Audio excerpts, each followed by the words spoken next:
doy la palabra al señor Julio Verdegué, representante regional, para que él nos exponga su valiosa información. Muchísimas gracias, señor Julio. Adelante.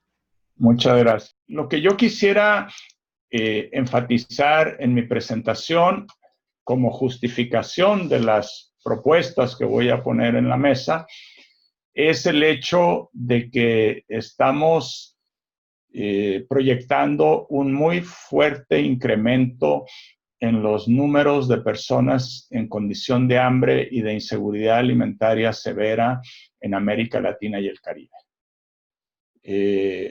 Empezamos la pandemia con el orden de 53 millones de personas en inseguridad alimentaria grave, casi 54 millones realmente, y 133 millones de personas en inseguridad alimentaria moderada. Esto, la verdad, tener a 186, casi 190 millones de personas con inseguridad alimentaria en el siglo XXI, verdaderamente es algo inaceptable desde todo punto de vista. Ya vimos los números de México, un país con un nivel de desarrollo que de ninguna manera es compatible con los números de pobreza y de inseguridad alimentaria que fueron presentados anteriormente por el señor representante de ANTAD. Y así en los distintos países. No se salva nadie. Muy pocos realmente.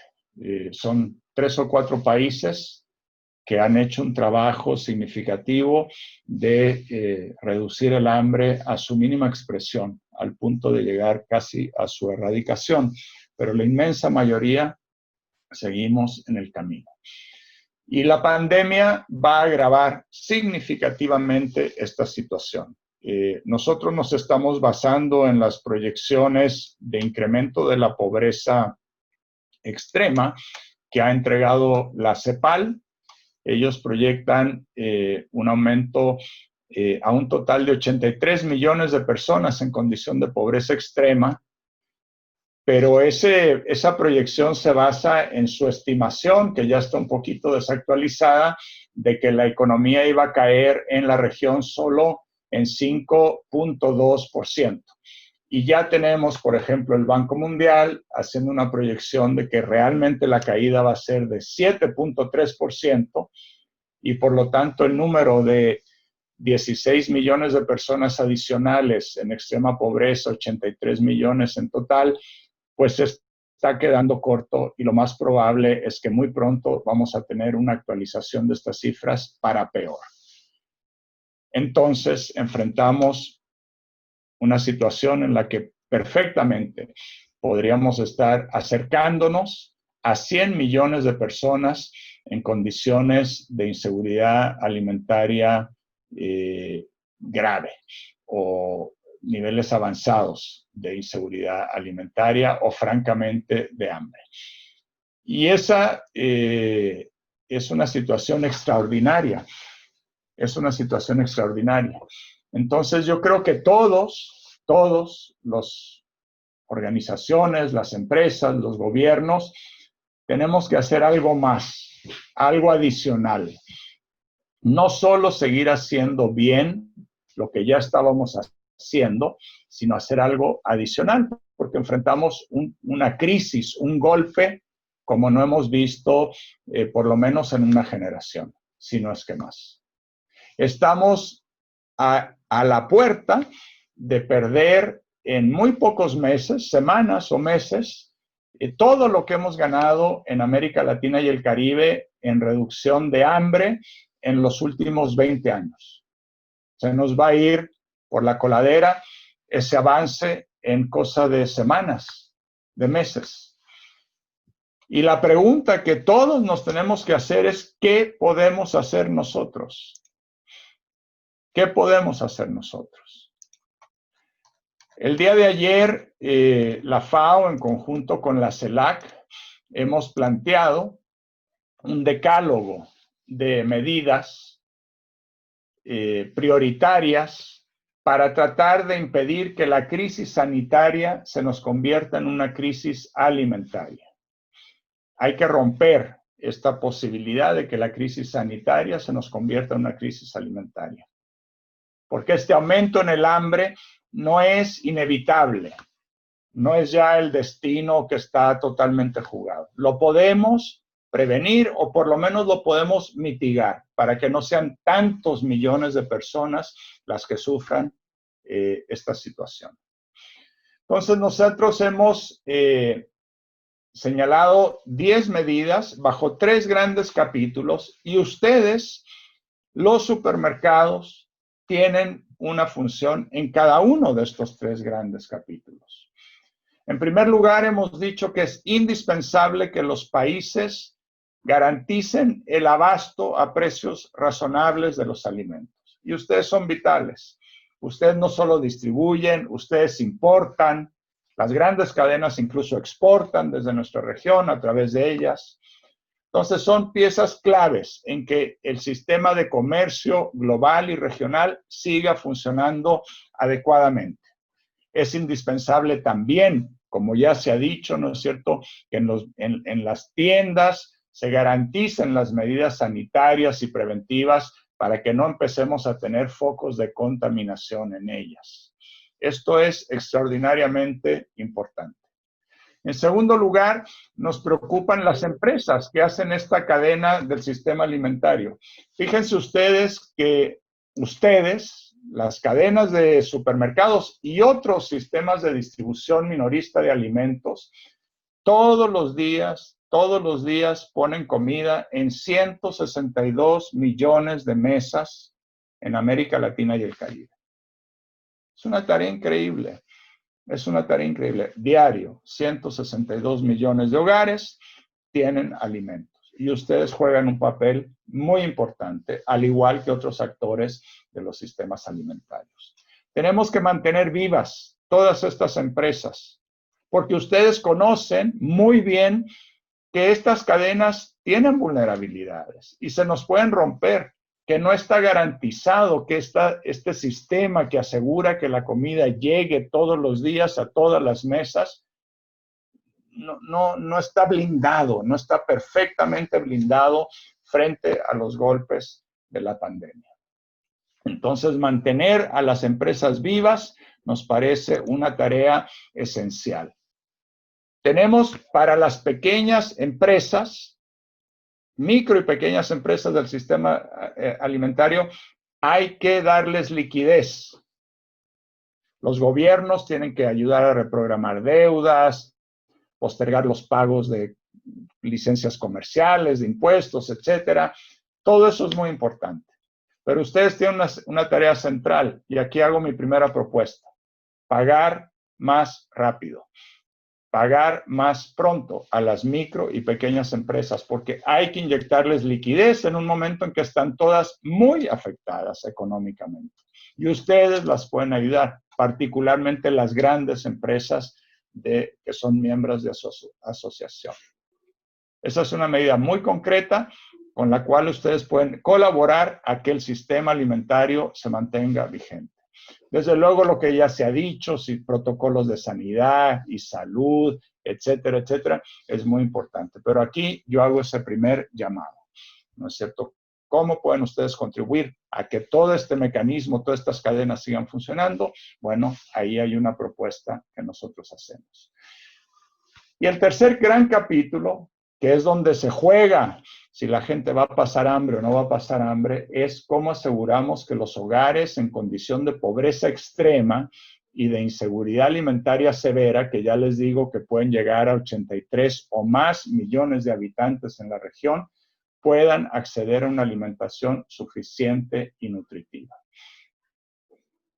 Aquí tienen un rol central los gobiernos, ¿no es cierto? Pero los gobiernos tienen que actuar asociados a las empresas y a las organizaciones de la sociedad civil, como hemos visto en la excelente presentación que me precedió sobre la experiencia de los bancos de alimentos mexicanos. Entonces, aquí hay una segunda propuesta, que es la de fortalecer la alianza entre los supermercados y los bancos de alimentos. Pero aquí yo quisiera hacer un llamado a que pudiéramos comprometernos con metas concretas. Tenemos que ver de qué son capaces los bancos de alimentos, qué tanto pueden crecer en este momento de urgencia, en este momento de crisis. ¿Cuánto más pueden distribuir?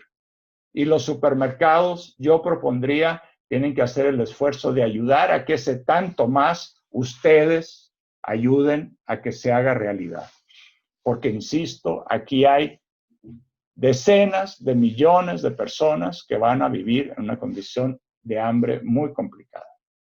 Entonces, segunda propuesta es fortalecer las alianzas de ustedes, los supermercados, con los bancos de alimentos, con las ollas comunes. Hay muchos mecanismos de la sociedad civil a partir de saber qué tanto más ellas pueden aumentar sus servicios. Ya hemos visto en la presentación anterior un incremento significativo. Bueno, ¿hasta dónde pueden llegar y cuánto de ese delta adicional ustedes pueden ayudar a que tenga abastecimiento?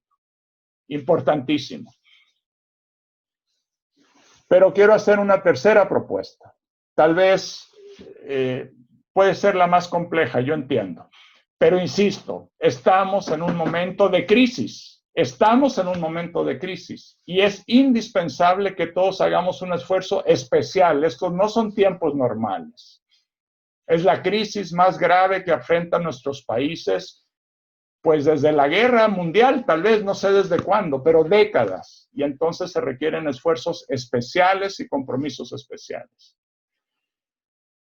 Ustedes tienen miles de locales a través de los cuales llegan a los consumidores. Y ustedes saben en cuáles de esos locales la mayoría de sus clientes son personas en condición de pobreza o de vulnerabilidad. Yo quiero pedirles a que en esos lugares ustedes hagan un esfuerzo para que los alimentos puedan ser ofrecidos a precios modestos.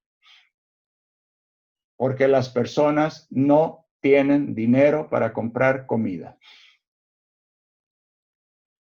Esto va mucho más allá de las acciones de responsabilidad social que han sido presentadas, interesantísimas, yo lo entiendo. El llamado que hace la FAO, la invitación que hace la FAO, con la confianza que tenemos con ustedes, es que se considere la posibilidad que en determinados barrios, en determinados sectores, los supermercados hagan un esfuerzo económico y ayuden a que las personas tengan alimentos a un precio preferente.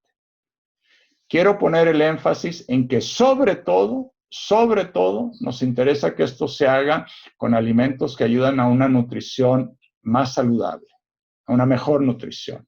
Frutas, verduras, lácteos, proteína, legumbres, frijoles, lentejas. ¿Por qué pongo este acento? Bueno, porque en tiempos en que la economía familiar se pone muy difícil, muchas familias, los que están peor, simplemente dejan de comer suficiente, entran en una condición de hambre. Pero muchos otros lo que hacen es que empiezan a comprar alimentos más baratos que muchas veces no son los más nutritivos ni los más saludables. Empiezan a consumir alimentos más altos en grasas, más altos en azúcares y dejan de comprar aquellos alimentos como frutas, verduras, leguminosas que paradojalmente son más saludables, pero muchas veces son más caros. Entonces yo les quiero hacer ese llamado. 3 propuestas muy concretas a través de las cuales los supermercados harían una enorme contribución a que en América Latina no se nos disparen los números de personas en condición de hambre debido a la crisis.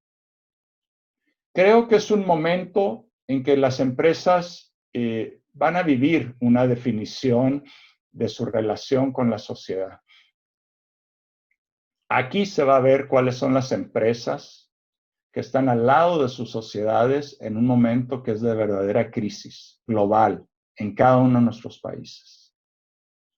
Es un momento en que las empresas pueden construir una relación muy fuerte con sus sociedades, muy positiva.